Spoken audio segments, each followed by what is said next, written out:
Relatively new democracies apparently having difficulty. We are at the turning point in history, whether democracy is winning or democracy is losing.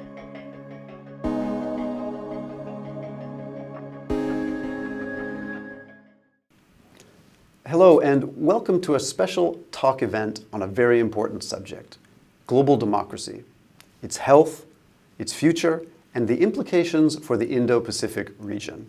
I'm Jonathan Soble, former Tokyo bureau chief at the Financial Times, currently a partner at Kreab, Japan, a strategic communications firm here in Tokyo. Today, my co-host and commentator is Yuichi Hosoya, professor at Keio University and the head of the Keio Center for Strategy. Before we dive in, can you tell us a little bit about the center? Yes, thank you very much for your kind introduction. We have established a new think tank within Keio University in March this year, Keio Center for Strategy. And the Keio Center for Strategy is trying to be a hub of researchers at Keio University, business community, as well as government institutions.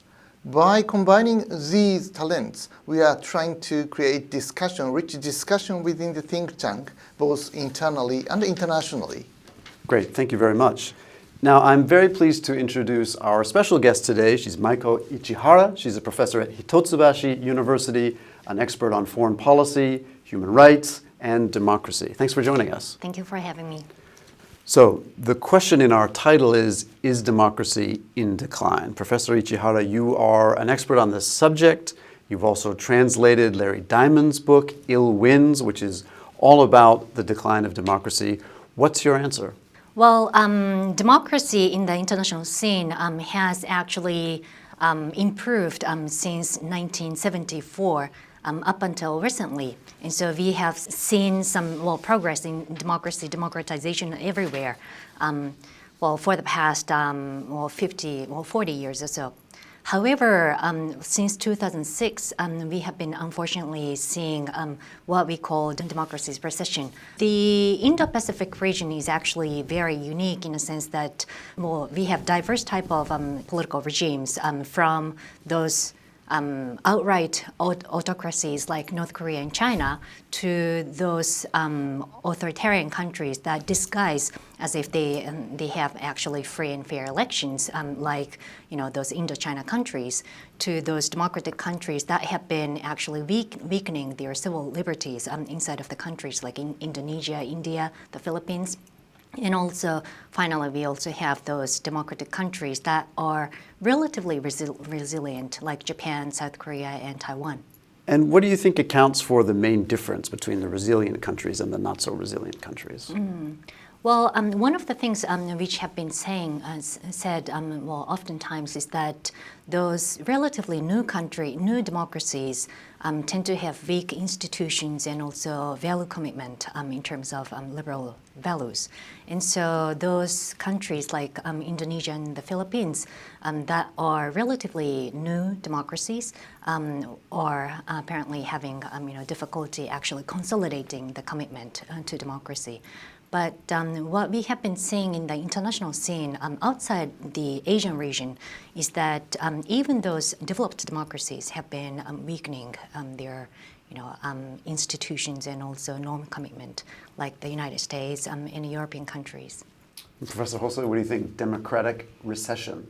Right. I think that Ichihara-san mentioned very important things.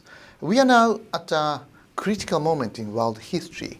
After the end of the Cold War, we thought at the beginning that the democracy was going to spread globally, and we thought that based upon the democracy, we thought we could enjoy peace and stability after at the end of the Cold War. But now we are seeing many wars and conflicts. Why? At the same time, we are seeing the decline of democracy, particularly after Russian invasion to Ukraine, as well as some of the Chinese military activities surrounding Japan. We are totally disillusioned by the facts that we are facing. So in the sense, as Prime Minister Kishida has been saying this year, we are at the turning point in history, whether democracy is winning or democracy is losing. At least in the last several years, we are seeing the retreat of democracy. If democracy is going to retreat for decades, we will see totally different kind of international order in future. In the sense, we really need to have resilient democracy in ourselves. And I really want to talk about how we can build that, Right. and what the role of the public sector and the private sector can be in that. First, I want to touch a little bit more on the reasons, though. I mean, you mentioned outside actors, and you mentioned China and Russia, but you also talked about weakness inside democratic countries. It's very tempting to blame China and Russia, for example, for the fractions that we see inside other societies, right? Whether they're established democracies or new ones, but they're really just exploiting problems that are already there. Isn't that the case? Yeah, that is indeed. The most concerning thing indeed, in democracy is the rise of populism. This is especially the case that, with the spread of globalization and also neoliberal economic policies, the gap in economy has been expanding in every country. And those who have been sort of in a difficult position economically in terms of education or what have you, have been exhorting to various means. One of them is actually to sort of support those populist leaders who are going anti-establishment so that they can, go about institutions and establishments to start some new policies. And those people, those populist leaders, tend to be authoritarian in characters, in a sense that they try to implement something on their own initiative, and they claim that they are the ones that can, who can implement those policies by themselves.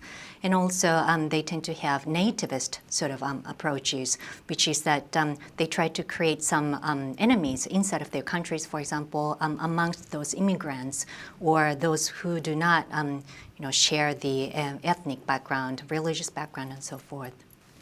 Well, we are out of time.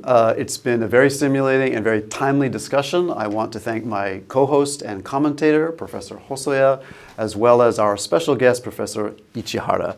Thank you very much, and goodbye.